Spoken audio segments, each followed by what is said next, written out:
வணக்கம். இலங்கை செய்திகளுடன் நான் நிரோஷன். விரிவான செய்திகளுக்கு முன் தலைப்புச் செய்திகள். சட்டங்களை உருவாக்கினாலும் அவை நடைமுறைப்படுத்தப்படுகிறது என்ற உணர்வு மக்களுக்கு ஏற்பட வேண்டும் என ஜனாதிபதி அனுரகுமார திசாநாயக்க சுட்டிக்காட்டு. அனுரகுமார திசாநாயக்கவிற்கு சீனாவிற்கு விஜயம் செய்ய உத்தியோகபூர்வ அழைப்பு விடுக்கப்பட்டுள்ளதாக தகவல். உயிர்த்த ஞாயிறு தொடர்பில் வெளியான சேனல் 4 காணொளியில் சாட்சியங்களை வெளிப்படுத்திய ஆசாத் மௌலானாவை நாடு கடத்துமாறு அரசாங்கம் கோரிக்கை. அமைச்சர் விஜித ஹெரஸ் முஸ்லிம்கள் தொடர்பாக தெரிவித்த கருத்துக்கள் ஏற்றுக்கொள்ள முடியாதவை என்று இம்ரான் மஹ்ரூப் தெரிவிப்பு. தொடர்பது விரிவான செய்திகள். சட்டங்களை உருவாக்கினாலும் அவை முறைப்படி நடைமுறைப்படுத்தப்படுவதோடு சட்டம் நடைமுறைப்படுத்தப்படுகிறது என்ற உணர்வு மக்களுக்கு ஏற்பட வேண்டும் என்று ஜனாதிபதி அனுரகுமார திசாநாயக்க தெரிவித்துள்ளார். இந்த விடயம் தொடர்பாக அவர் கருத்து தெரிவிக்கையில், எந்தவொரு அரசியல்வாதியும் அதிகார தத்துவம் கொண்டு எவரும் இனிமேல் சட்டத்தை விட மேலானவர்களாக இருக்க முடியாது. அனைவரும் சட்டத்திற்கு அடிபணிய வேண்டும். அத்துடன் சட்டம் பற்றி மக்கள் மத்தியில் சிதைவடைந்துள்ள நம்பிக்கையினை மீண்டும் உறுதிப்படுத்த வேண்டும் என்றார். சட்டத்தின் ஆட்சியானது உறுதிப்படுத்தப்படுவது இந்த நாடாளுமன்றத்தில் ஆக்கப்படுகின்ற சட்டங்கள் மூலமாக மாத்திரமல்ல, அவற்றை உருவாக்கினால் மாத்திரம் போதாது. அந்த சட்டங்கள் முறைப்படி நடைமுறைப்படுத்தப்பட வேண்டும். இந்த நிலையில் கடந்த காலம் முழுவதும் சட்டம் மீதான மக்களின் நம்பிக்கை சிதைவடைந்து காணப்படும் நிலையில் அந்த நம்பிக்கையை மீண்டும் கட்டியெழுப்ப வேண்டும். அத்துடன் ஜனாதிபதி என்ற வகையிலும் அரசாங்கம் என்ற வகையிலும் நாங்கள் இந்த சட்டத்திற்கு கட்டுப்பட்டவர்களே. நாம் எவரையும் பழிவாங்கவோ எவரையும் பின்தொடர்ந்து சென்று வேட்டையாடவோ வேண்டிய தேவை எமக்கு கிடையாது. இந்த நிலையில் ஒவ்வொருவரும் சுதந்திரமாக அரசியலில் ஈடுபடுவதற்கான உரிமையினை நாங்கள் நிலைநாட்டுவோம் என்றும் அனுரகுமார திசாநாயக்க குறிப்பிட்டுள்ளார். ஜனாதிபதி அனுரகுமார திசாநாயக்கவுக்கு சீனாவுக்கு விஜயம் செய்ய உத்தியோகபூர்வ அழைப்பு விடுக்கப்பட்டுள்ளதாக அமைச்சரவை பேச்சாளர் அமைச்சர் கலாநிதி நலிந்த ஜெயதிச தெரிவித்துள்ளார். இலங்கைக்கான சீன தூதுவர் மூலம் இந்த விஜயத்திற்கான உத்தியோகபூர்வ அழைப்பிதழ் கையளிக்கப்பட்டுள்ளதாகவும் ஜனாதிபதியின் உத்தியோகபூர்வ இந்த விஜயத்தை அடுத்து அரசாங்கம் இந்த விஜயத்தை பரிசீலித்து வருவதாகவும் அவர் மேலும் தெரிவித்தார்.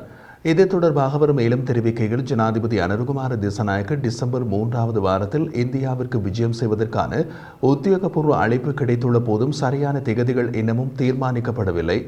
இந்த நிலையில் இந்திய விஜயத்தை தொடர்ந்து ஜனாதிபதி சீனாவிற்கு விஜயம் செய்ய அதிக வாய்ப்பு இருப்பதாகவும் அமைச்சரவை பேச்சாளர் மேலும் தெரிவித்திருந்தார்.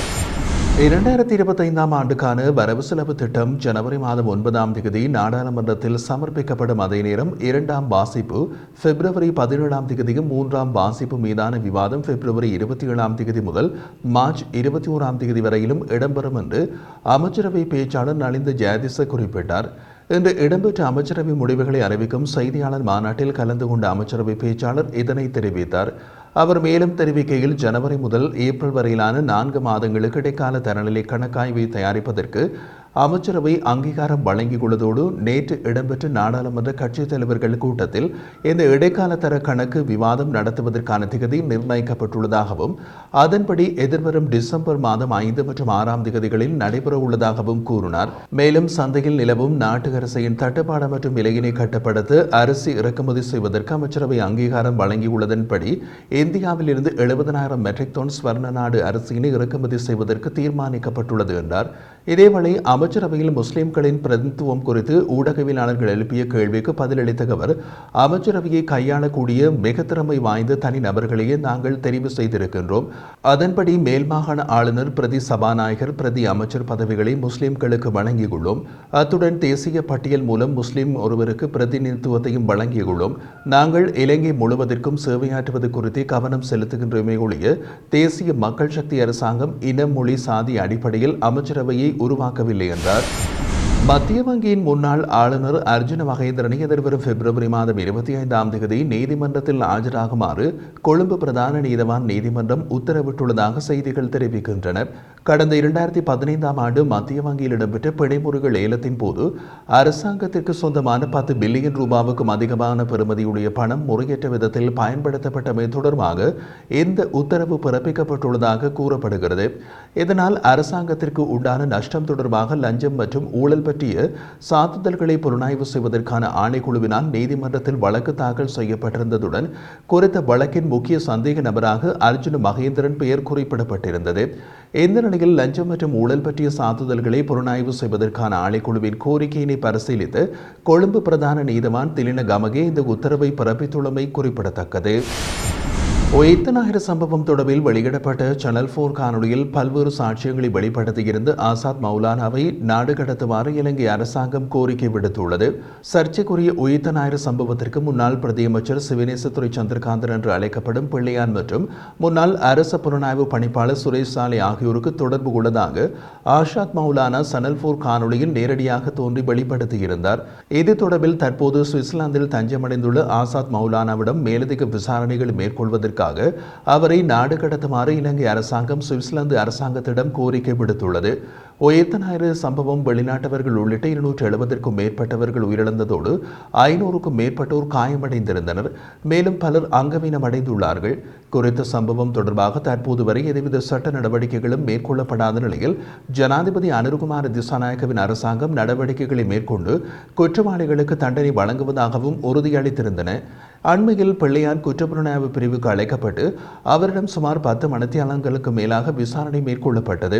இந்த நிலையில் தற்போது ஆசாத் மௌலானாவிடம் விசாரணைகள் மேற்கொள்வதற்காக அவரை நாடு கடத்த அரசாங்கம் கோரிக்கை விடுத்துள்ளது. ஆசாத் மௌலானா வடக்கு கிழக்கு போர் நடைபெற்ற காலத்தில் இலங்கை ராணுவ புலனாய்வு பிரிவில் இணைந்து பணியாற்றியிருந்தமையும் குறிப்பிடத்தக்கது. கடந்த கால யுத்தத்தில் உயிர்நீத்தவர்களை நினைவு கூர்வதற்கு எந்த ஒரு தடையும் இல்லை என்றாலும் தடை செய்யப்பட்ட அமைப்பொன்றுக்காக நிதி சேகரித்தல், ஒன்று கூடுதல், பிரச்சாரம் செய்தல் தடை செய்யப்பட்டுள்ளது என்று அமைச்சரவை பேச்சாளர் நலிந்த ஜாதிச தெரிவித்தார். அமைச்சரவை தீர்மானங்களை அறிவிக்கும் ஊடகவியலாளர் மாநாட்டில் மாவீரர் தினம் தொடர்பில் ஊடகவியலாளர்களினால் கேள்வி எழுப்பப்பட்டது.